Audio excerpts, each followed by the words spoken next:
What's going on, guys? Welcome to the Corbin Claypool Show. Today is episode 4, and I'm excited to bring on Har Dev. We're going to talk about staying calm in the midst of the storm in this crazy real estate market.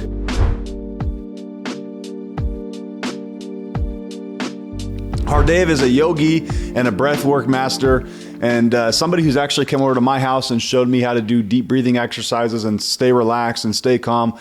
So we'll be diving into that today. And Har Dev, introduce yourself a little bit, bro, and let's get into it. Thank you, Corbin. Appreciate you, and thank you for inviting me to your humble abode, being here with you. Excited to have you. Very grateful for you. And so I'm Har Dev Khalsa. I'm a mortgage lender by day, yogi by night, I guess. I mean, it's something that I enjoy doing and have been doing since I was 16, so 34 now. And so my passion, my mission is to educate people, but also to teach people how to meditate and inspire them to live by their highest consciousness. So that's my mission. So I say that to myself every day.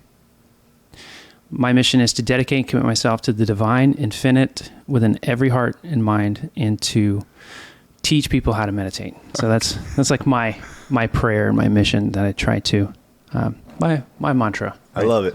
So what I was thinking, how we can start this podcast is maybe do like a little quick deep breathing exercise for just maybe 30 seconds to a minute. Totally. To give people an idea of what you do on a daily basis. So yeah, let's lead me through one, man. 100%. So, okay.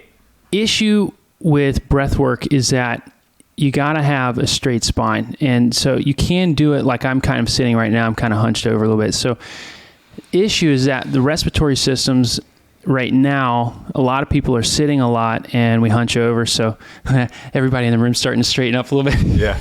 If you're watching.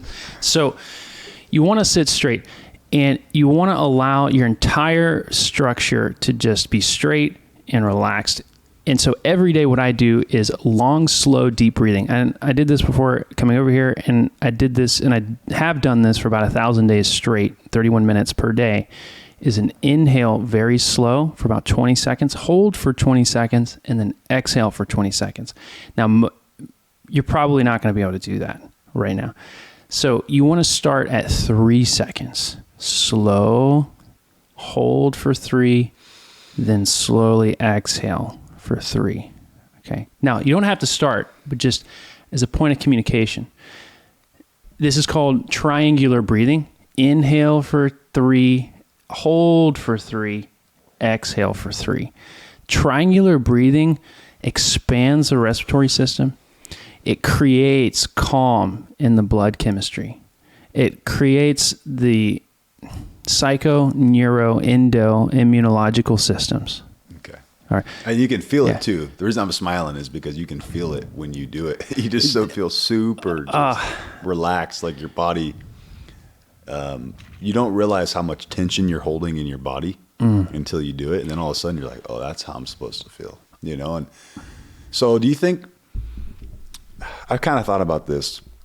Do you think that people just have lost the art of breathing? Like we're just not breathing as well? I know, this is kind of off topic, but Weston A. Price has done research and showing like with diet changes, how it's kind of like made our jaws get smaller and our whole face structure change. And it's made it harder for people to actually breathe properly, right? We're supposed to be nose breathers.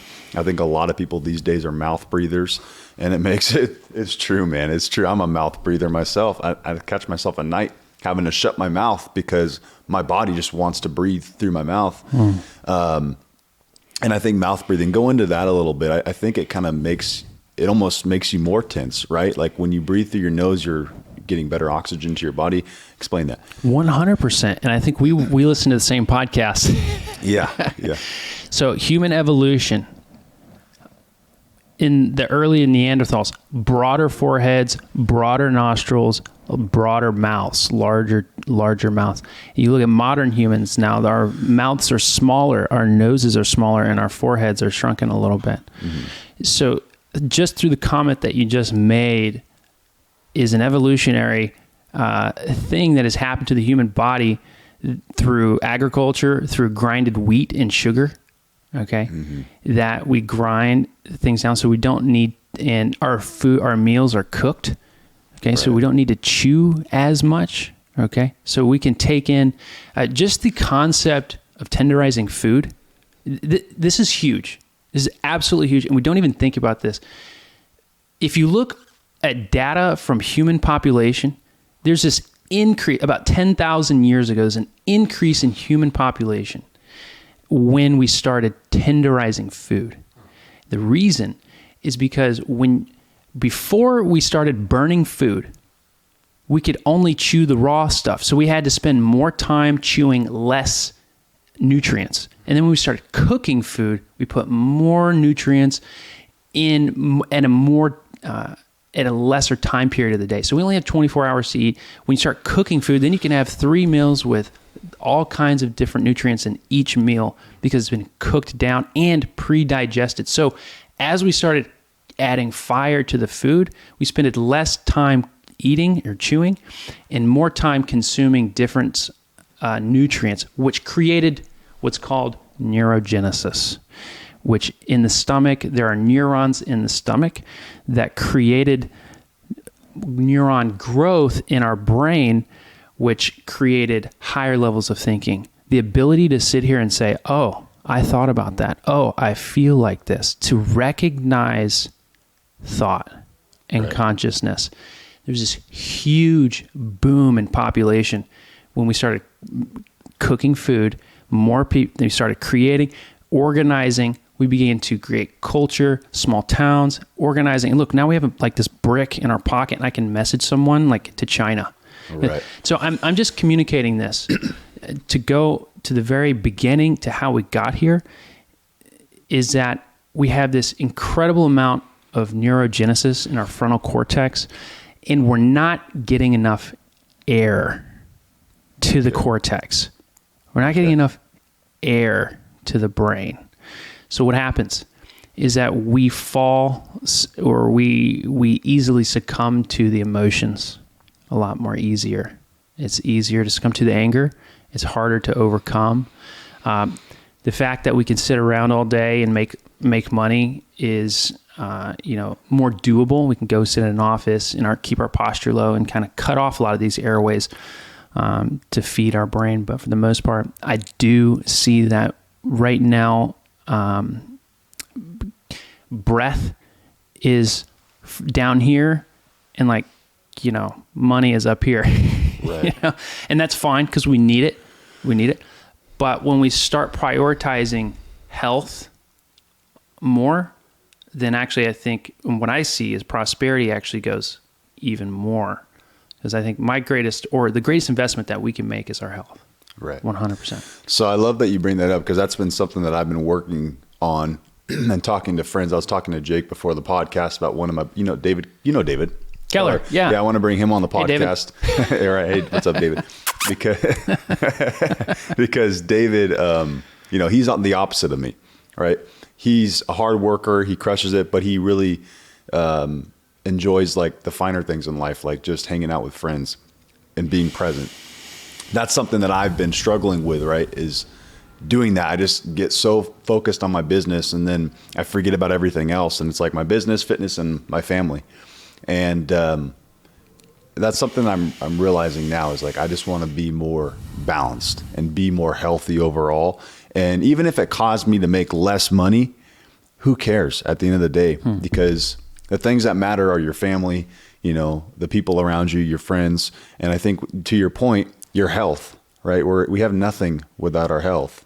So I want to kind of go into that a little bit about how deep breathing can help your health. And let's kind of show that to the audience and help them understand that. 100%. So essentially it's important for you to know that you're watching this, that this is not a 1 time a week thing. It's not a 2 time a week thing. That this has to be a daily thing to even start to kind of even begin to experience a change. It has to be a daily commitment. And that's the issue, Corbin, that people face. They don't want to commit to it. They don't want to wake up first thing and take care of themselves. I mean, there are levels of that. We get in the, take a cold shower, eat a healthy meal, we work, For the most part, we have to, breath work, point of communication, has to be done daily. Mm-hmm. It's kind of similar to reading the Bible. Bible. You know? Exactly. Like if you're a Christian and you're reading the Bible, you need to read it every single day. And I do notice when I read the Bible, I feel calm almost. It's like kind of just puts you in that mode, lets you tap into that higher power, you know, bring in some information that puts you on the right track for the day. So I interrupted you, but continue. 100%. Reading the Bible every day to set your spiritual self straight, to connect with your highest self, to Jesus, right? To God, to the Spirit, to that which moves everything. Right. So, okay, before we talk about the exact procedure of how to do breath work, just point of communication. If you want to sit here with me in your couch or your office and do a breath exercise, cool. Okay. But if you really want to take it to the next level, if you really want to experience reality as yourself, completely pure, as who you are, it has to be done on a daily rhythm. Okay. And I highly recommend it. Now, that's just a point of communication. So what you can do right now is very simple. You can sit very comfortably as you are, either straight spine as best you can, your feet underneath your knees. You have your hands on your thighs. Okay, it's very simple. And you're just going to close your eyes. And you're just going to sit here. And you're just going to let yourself breathe. I'm going to do let it. Let yourself breathe as you are. Just let your body breathe autonomously, automatically, and let it care for you. And feel that right now. Feel your breath breathing you 100%. Just close the eyes. And the shopping list is going to come over you. The to-do list is going to come over you. Okay, it's all going to come back. Now, I want you to start breathing long, slow, deep breaths in and out through the nose. Very long and very slow. So just close your eyes, breathe long, slow, deep breaths in and out through the nose. Close the mouth. And as you start to breathe very long in and out through the nose, I want you to focus on pushing the air to the very far back, deep into the throat. As it comes in, let the air hit the very far back, deep into the throat as it comes out. So it almost sounds like Darth Vader, like this.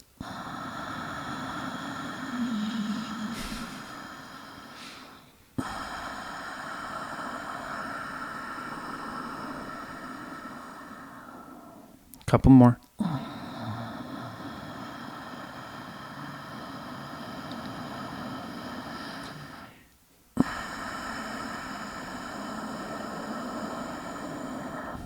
Now just inhale real quick through the nose. And through the nose, exhale. And just slowly open the eyes and come back here to my voice. Now look, that was called Ujjayi breath. Okay. Ujjayi breath. Okay. So it's a pranayama. Okay. In loans, you've got the mortgagee, the person who's accepting the loan. Right. The mortgagee. All right. The bank is the mortgager. Uh-huh. Okay. We're the prani. Okay. Explain what a prani is. Someone who breathes. Okay. Prani. We don't breathe. We have two ways we can breathe. The breath can breathe us, or you can breathe the breath. And that's exactly what we just did. Dang, that's crazy to think. Okay. So like what you're saying is subconsciously we're just breathing all day long. 15 breaths a minute, right. Typically. For right. people. And then when we take control of it and we really monitor our breathing, that's when we can see serious change. That's where the changes happen. When we mechanically breathe or consciously breathe. That's where you start to make an incredible change. Now you're thinking, and you were just here, it was just boring. They were just breathing. He's just breathing like Darth Vader. Right. Okay. When we start doing this, the psycho, neuro, endo, immunological systems completely adapt and change and slow down. The limbic system in the brain, the hypothalamus, pineal, pituitary glands in the brain, okay, those glands host and secrete some chemicals, okay, serotonin, oxytocin, dopamine, and endorphins, okay, in the brain. So when you start breathing like this, those chemicals start to flood throughout the body. And point of communication, okay, Oxytocin is what literally disrupts and dissolves stress. Mm-hmm. I mean, you can feel just with that simple breathing exercise for less than a minute. You just feel calmer. The energy. Right. So why would you even want to do this? What's the point? The point is that you create self-autonomy in business. I mean, for us, where we have to deal with problems and we have to solve them, breath work is important because it creates self-autonomy. And I'm saying that because you can neither be affected by anybody else's energy or emotions. You will not be held hostage by anyone else's energy or emotions because you have your own self-autonomy. Okay. Now, and then what happens is what is happening to me? What is happening to me? This client isn't happy, he's angry. Instead of me going directly and responding to this in my emotions, in my anger, I can say, why? How did that happen? What was going on? I did that. Mm-hmm. Oh, thank you for your patience. That was my fault. Or perhaps they don't understand something. And you can allow them to take the wind out of their sails, mm-hmm. explain to themselves in anger, completely cut you down, absorb all of it, and then have the energy and courage and fearlessness to explain to them that they didn't understand the process. Mm-hmm. And that's why. Anyways. Well, I think, this is so important for real estate because in real estate, people are moving 24/7, right? They feel like they can't set their phone down. They got to move 1,000,000 miles an hour. They have problems coming up on their deals or things falling out, and they get hyper stressed out. And I unfortunately think a lot of people probably turn to, things like alcohol at night, right? Okay, I'm just going to have a glass of wine, but it turns into that habit. I'm just going to have the beer every night or the glass of wine every night because they're using that as a vice to escape the stress that this job puts on people. And it's not just this job. There's a lot of different jobs out there that put stress on people. Right. Whereas I feel like this deep breathing exercise and things of that nature can allow you to not be stressed out so that you can make better decisions for one, and then also not have these vices like alcohol, drugs, things of that nature, 100%. Because here's the thing, where we lack in breath, we substitute through substances. I don't have the energy. Let me have some tea. I don't have the energy. Let me get some caffeine. Let me get a Monster. Right. Let me ask you this. So for me, for some reason, I don't know if it's just the Fresno air, and I actually don't notice it when I get out of Fresno, but the air's so clear. It's been raining so much. When I try to breathe through my nose, it feels like my throat is tight. Like I can't get a full breath. And that's why I personally turn to mouth breathing sometimes. And I think maybe a lot of people struggle with that, and that's why they end up mouth breathing or they don't even realize they're mouth breathing. So can you explain a little bit, like how can you fix that so that you're not having that? Is that, diet related because of, inflammation in that area, or kind of explain? Point of communication. Thank you for sharing. Thank you for sharing your experience, because it takes a lot of courage to share, where you're at in life. So, first point of communication, I'm not a doctor. However, can you be healed? Yeah, you can. However, is it going to take a lot of hard work? Yeah. It's going to take a lot of time? Yeah. But it's going to be the most organic, gluten-free, natural healing you'll experience. It won't be a quick surgery. It won't be any pills or pills that will help cure your symptoms to help you close your mouth. You have to develop over time and strengthen the muscles in your body to perform. And is that just because we haven't been using them as much as we should from a young age? 100%. We turn to mouth breathing right away. Then all of a sudden you're never working these muscles. So neurologically, your body developed over time based on the environment and the emotions that were presented to us when we were growing up. Right. So depending on, everybody grows up differently. But for the most part, yeah. So we have to create through a discipline and commitment of practice to correct, to experience more. So it's a commitment and it's a commitment on a daily practice of a technique. of breathing for the most part. And Corbin, there's myriads. You got the Wim Hofs out there. You got the Har Devs and the Kundalini yogas out there. You got so many different schools upon spiritual practices upon this. There are more spiritual practices and techniques in yogis than there are blades of grass on this entire earth. There's so many techniques and paths out there to heal.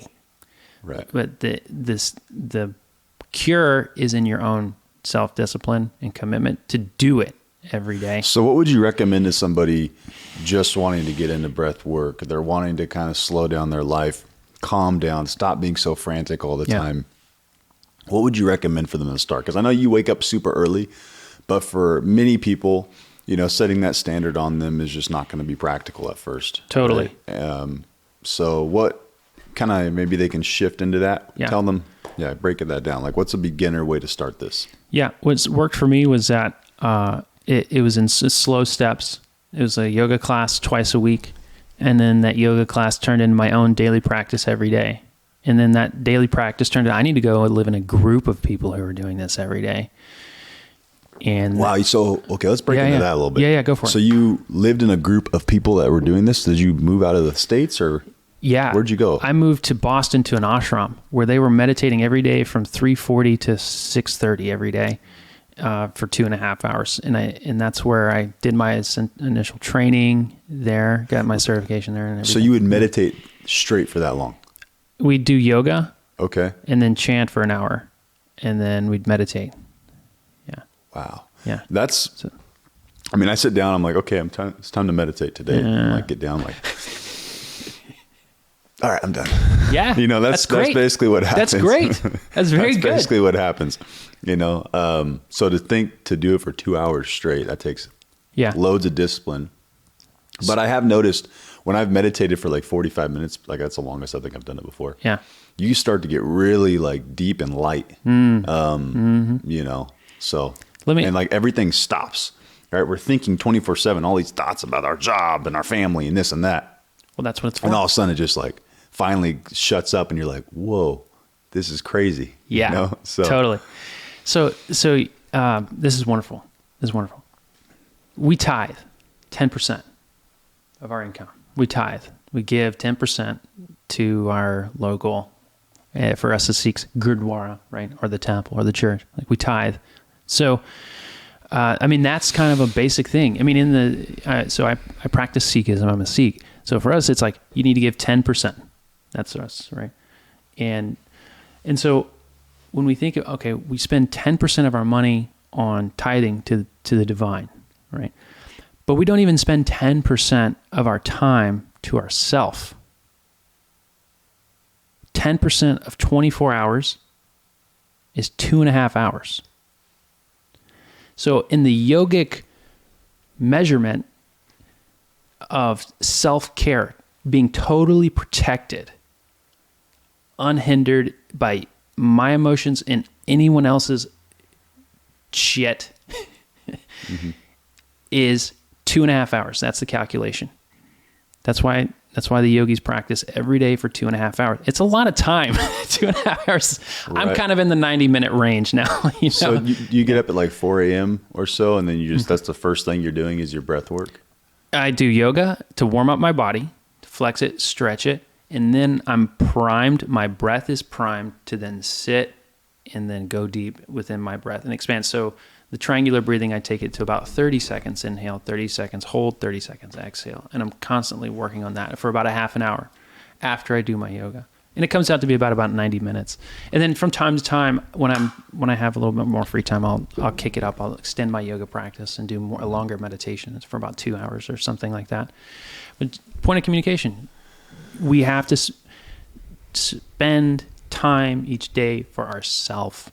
We spend money giving 10%, but we need to also do our 10% for ourselves to be covered, because there's something that happens, as you said, at about 45 minutes into your meditation is when you start to get a shift where you can truly feel liberated from the mind and the thoughts that cling on to us. That 40 minutes is where it hit for you. Okay.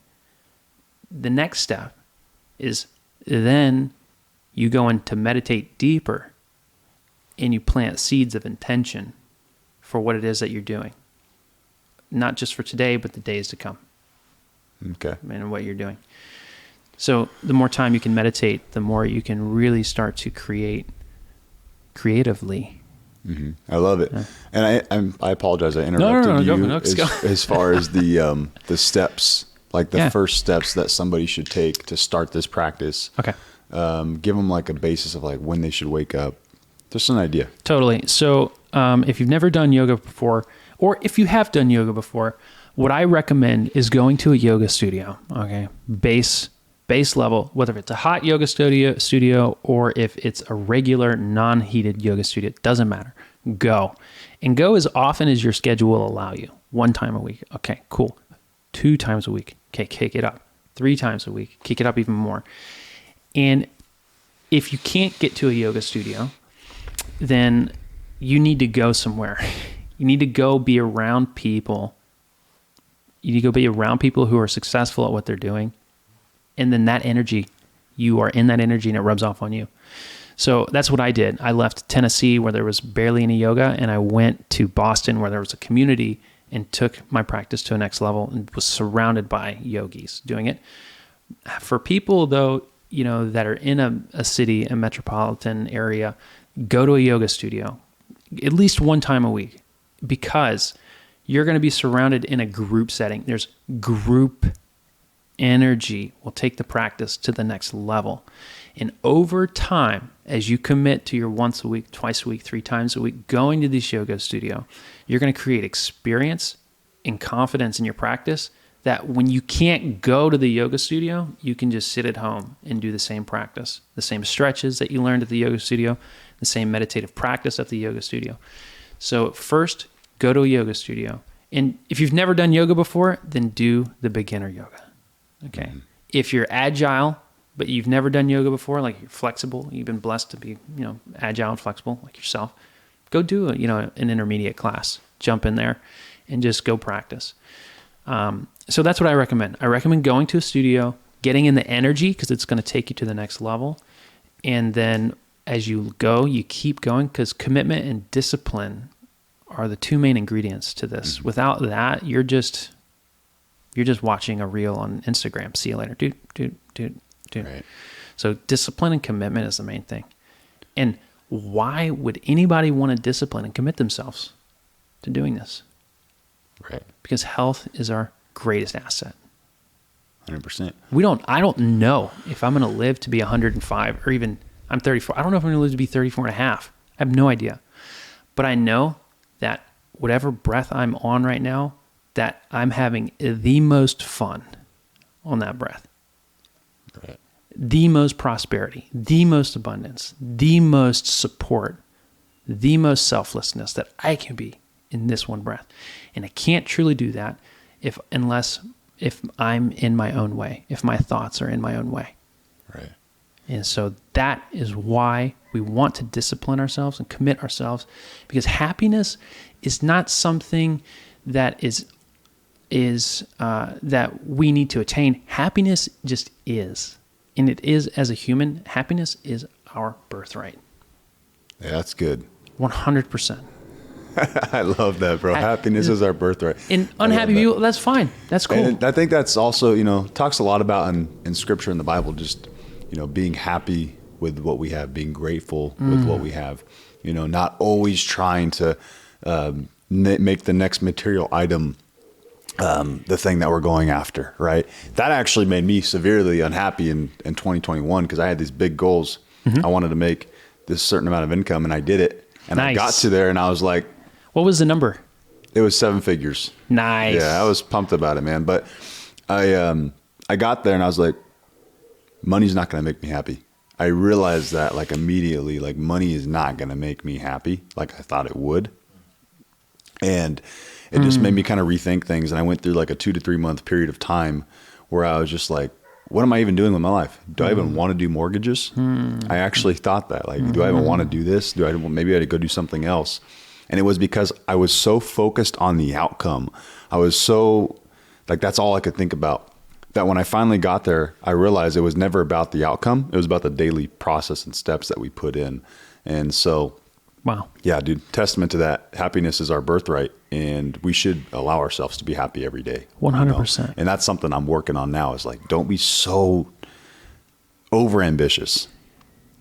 I think there is a way to overdo that, right? There's a way to overdo alcohol. There's a way to overdo anything. And you can overdo ambition too. Yeah. You can be so ambitious that you forget other aspects of your life, like your family and your friends and your spiritual life and just things that you enjoy, your hobbies. And we have this idea that we're going to get to 60 years old and we're going to have accumulated all this wealth and then we're going to have fun, or we're going to get to 40 or whatever the age is, and then we're going to have fun. And it's like, no, like the fun should happen right now too. We should be having fun throughout our whole entire life so that we don't get to the end of the road and have all this money and no family and, 3 divorces and all this crap. And then so yeah, man, I love that, what you said about that. It's good. And likewise, and the world needs you, Corbin. The world needs you. I appreciate that, man. The world needs you too, Har Dev. We need your smile. That's nice. We need your patience. Okay, I'm not very patient though, man. So. We need your tolerance. No, I know you're patient. I was late today. You're patient. It's all good. We need each other. Okay. And so, I have similar thoughts with you, Corbin, because I'm making progress in my mortgage processes. Right. Right. And, so I'm thinking, well, how far is this going to go? What's the point? What's the number am I going for? Right. And then what happens when I ding that bell, when I ring that bell? What's the point? And as I'm listening to you communicate, is that we should be here making money, helping people with a smile, educating them, teaching them, whoever is in our environment, because we need you and we need each other. And we have to have the health and the strength, the patience and the forgiveness to allow people to make mistakes, to even allow myself to make mistakes and be okay with it. And so having the funds, having the money, having it all, having the numbers is what you deserve. You do deserve it. And everyone around us, we can help more people. Yeah. We can bring happiness to them. We can, through our, we don't need to go start a nonprofit. We could, that'd be fun. It'd be smart. Start a nonprofit and give back more, right? It's something my wife and I want to do, start a nonprofit and help educate more underserved children in India that don't have families and that don't have access to education. So that's some goal of ours that we want to do eventually. And that's cool, but you don't need to do that. We got our immediate family and even the clients we don't even know who treat us like crap. Right. They deserve our happiness. Yeah. And they're just, it's a reflection of what they're going through when they feel like they have to treat somebody that way. Exactly. It's more about it says more about where they're at than you. To kind of change the tune a little bit. Yeah. What got you into Yogi? Kind of go into that a little bit. Explain. I heard you. I can't talk right now. I heard you mention that you were a Catholic before, right? You're in Catholicism. So, kind of break all that down a little bit, and let's get into that. Thank you for asking. And it's very simple. 2 things. And I was telling Jake and Nate this. I got into yoga from 2 things. I fell off a motorcycle, and then I went to jail for a couple of weeks. And then I failed out of school. So it was 3 things. What'd you go to jail for? I went to jail for violation of probation, in which I was on probation for failing a drug test for marijuana. I was 18 in college, got caught with beer in my dorm, and there was not a security company in Tennessee where I was going to school, Middle Tennessee State University. There was not a security company. It was the state police that do security for the state campus. Wow. So in my dorm, beer, here's a MIP, minor possession. You got to go see a probation officer twice a month. And I was in a fraternity. So my community at that time, But those people were party hard. Let's go. It's Wednesday. Let's go. Let's roll. So I constantly kept drinking, constantly kept smoking. I didn't know I'd go to jail if I kept smoking. I just knew I had to go take a drug test, whatever, piss in this thing and go. So I ended up failing drug test twice. And then they immediately sent me to jail for a couple weeks, like real jail. I was 18. Wow. And so the first week was all right. It was cool. And then the second was like, I never want to come back here again. This is the worst. It's the worst. It was very civil, no issues whatsoever. It's just that the level of consciousness was just deteriorating. I was just, oh my gosh, it was always, the conversations in jail were women, cars, and how everybody was innocent. That was it. Those are the three topics. And my brain, I was done. I was like, man, I can't come back here. How long did you serve in jail, you said? How long were you in there? 2 weeks. Oh, holy 2 crap. weeks. Yeah, They had you in there for a good while, man. Just for marijuana? Yes, for marijuana. That's in, so shit. in 2008, 2009, Oh my or just 2008, December 2008. Yeah. So that's why. And while I was in jail, it was December, and I missed all of my exams for that semester. So I failed out of school while I was in jail. I was like, Wow. let's go, man. Yeah. Let's bring the whole thing down. Let's go to jail and fail out of school at the same time. I was rock bottom. And then prior to jail, I fell off a motorcycle. I broke my rib, shoulder blade. I was pretty much unconscious for about 45 minutes. And that really, my left frontal cortex was bruised a lot. So a lot of the yogi stuff came from falling off the motorcycle. And like learning how to get your flexibility back and that kind of stuff. Exactly. So when I started doing pranayama, which is breath control, I started to literally feel my analytical, logical thought coming back. So 3 years after that, after jail, after the wreck, I'm doing nothing but yoga. And then I re-enrolled back into school in 2012. 4 years. 2012, I went back to school. In 2016, I graduated in psych with a 3.75 GPA. It was all directly because of yoga. That's amazing. Meditating. And I was clean, not doing any drugs. I was in a community of people that wasn't doing any of that stuff. So it definitely helped.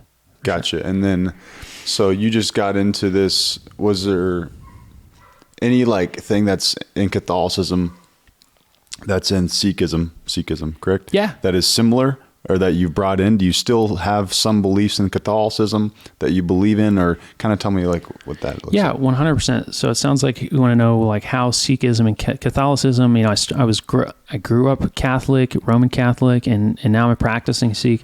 So how is Catholicism in my life? What's it like with Sikhism? So, my given name is Michael. Okay. Michael McGowan. Really? Michael Marino McGowan. Yeah. Wow. Okay. Yeah. So I'm grateful for Michael McGowan. I would not be Har Dev if it wasn't for Michael McGowan. If it wasn't for my parents and my brothers that I grew up with. So I would not be who I am without that person, without me.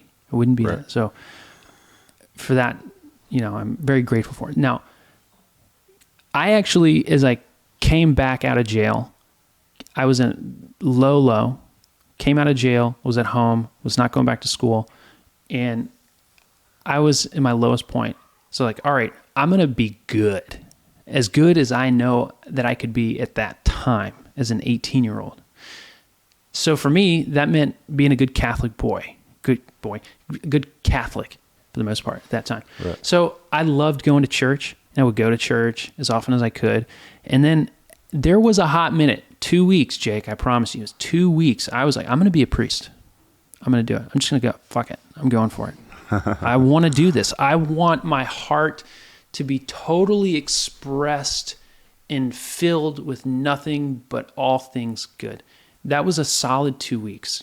And then I found yoga. Wow. I'm very grateful I did not become a priest because I want to have a family. I want to be able to, have a wife and kids. So, I'm happy that I didn't go through with it. However, when I got onto my yoga mat, I started stretching, moving my body, and feeling my systems come online, coming back, healing myself. I realized, oh my gosh, what I feel in my heart, I'm feeling right now. I'm feeling this expression of Jesus, of whatever else is out there coming through right now. And so I just kept meditating. I kept meditating. And I started to live a yogic lifestyle where I would just meditate every day, right? Mm-hmm. Obviously, I'd go work. I worked many jobs and, work as a lender, right? So the lifestyle of a yogi is essentially, in my eyes, is exactly what Sikhism is. Sikh means student. Sikh means student. That's exactly what it means. Sikh means student. So we're constantly just learning and watching and feeling is Sikh, is what that means. Now, obviously, it has its own tenets. There's 10 gurus and there's guidelines, right? For the most part, Sikhism provides a structure and a lifestyle of a yogi. Wake up in the early morning, take a cold shower, meditate. Is that part of it, cold showers in Sikhism? Yeah. Or is that just, okay, nice. And it's called hydrotherapy. Hydro, water, and then therapy, healing. So when you do cold water, okay, you go in, cold water, what happens is that the blood goes into the muscles. And then when you come out of the cold water and you wrap up, then the blood goes back in, it goes back out into the extremities when you warm up. That process is circulates and also creates healing in the blood, detoxifies the blood, going in and out just like that. It's very, very healthy to do. I mean, look at Wim Hof. It's exactly, he's done incredible feats through breath work, which gives him the capacity and caliber to do these incredible feats that he does. So, hydrotherapy, cold showers, isn't just a Sikh thing. It's a human thing, right? And that's what I look at Sikhism as. Not as that I wear a turban and grow my beard and wear this bracelet and carry my knife on me because I'm a religious person. I do it because I'm a human and I want to live in my highest consciousness at all times and be focused on my breath, on what makes me happy and connected to everything around me. So that is what Sikhism is for me. And I'm very grateful that I grew up Catholic, learning what spirituality meant, praying, how to pray and feel the depth of Jesus in my heart, in my mind, and then feel it in everything else around me. So I think I'm a better Catholic than I'm a Sikh. I think that, as Sikhs specifically, according to Wikipedia, it is panentheism. So it's not monotheistic, it's not polytheistic where there's one God or there's many gods. It's panentheism is the Western term to describe Sikhism, which means energy that interpenetrates and pervades everything around us and within us.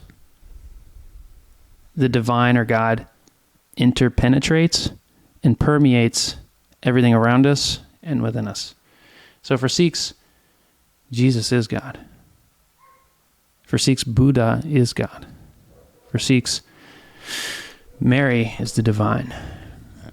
Yeah. So I know we got a couple minutes here. I would love to do another podcast with you too. Yeah. Talking about Sikhism and Christianity. I think we could talk about that forever. Let's go. That'd be a lot of fun. Yeah. One thing I want to clarify, I mentioned, how about just like calming down and not being so ambitious. But I also just want to point out, it is important to have goals. It is important to set goals. 100%. I still have goals. Exactly. It's just about finding that balance to where you're not just purely focused on that piece alone and you have other options and avenues in your life besides that. And I assumed that under the pretense. Okay, good. That you still have goals. Absolutely. And you still are aiming and targeting. Higher. You want to go higher and become the best possible version of yourself and do more and make more. But I feel like there's a fine line. You can do that without giving up these other pieces of your life. And you can become the absolute best possible version of yourself. Dude, thank you so much for coming on. Guys, this podcast is all about becoming the best possible version of yourself. Hear from people that are doing it. Har Dev, thank you for talking about your breath work. I think this is something that people in the real estate industry really need. They need something that can keep them calm and relaxed and not so all over the place. So give us a finishing statement, man. Can I tell people where they can find you? And sure. Yeah, leave them with something good. Yeah, love you, brother. So for the most part, if you're out there and you want to get into breathwork and you're in the Central Valley area, Fresno specifically, I teach one class a week. That's about all that I can stand. I mean, it's my giving back. So I'm at Blue Moon Yoga on Thursdays at 7:30. So contact me, come into my DMs and let me know if you want to come. I'll give you the information. Just Blue Moon Yoga at 7:30. It's non-heated, all levels. So if you're in the Fresno Valley, come. Okay. If you're not in the Fresno Valley and you're still looking to do a practice, go to the yoga studio near you and start your journey. Start your journey. Meet your people and start your journey. And that's what I recommend. Even as simple as YouTube, go on YouTube, search breath work, start doing that, practice it. And it will bless you 10 times, 20 times, 1,000,000 times. So I highly recommend that. And love you, man, for having me on here. Yeah. Sorry I wasn't able to kind of show you a direct, little practice, that we could do. But for the most part, the idea of breathing and incorporating in our lives is worth discussing for sure. So thank you for having me. Yeah, dude, thank you for coming on. I want to bring you on again. This is a very interesting conversation. I love hearing about this kind of stuff. So thank you for coming on.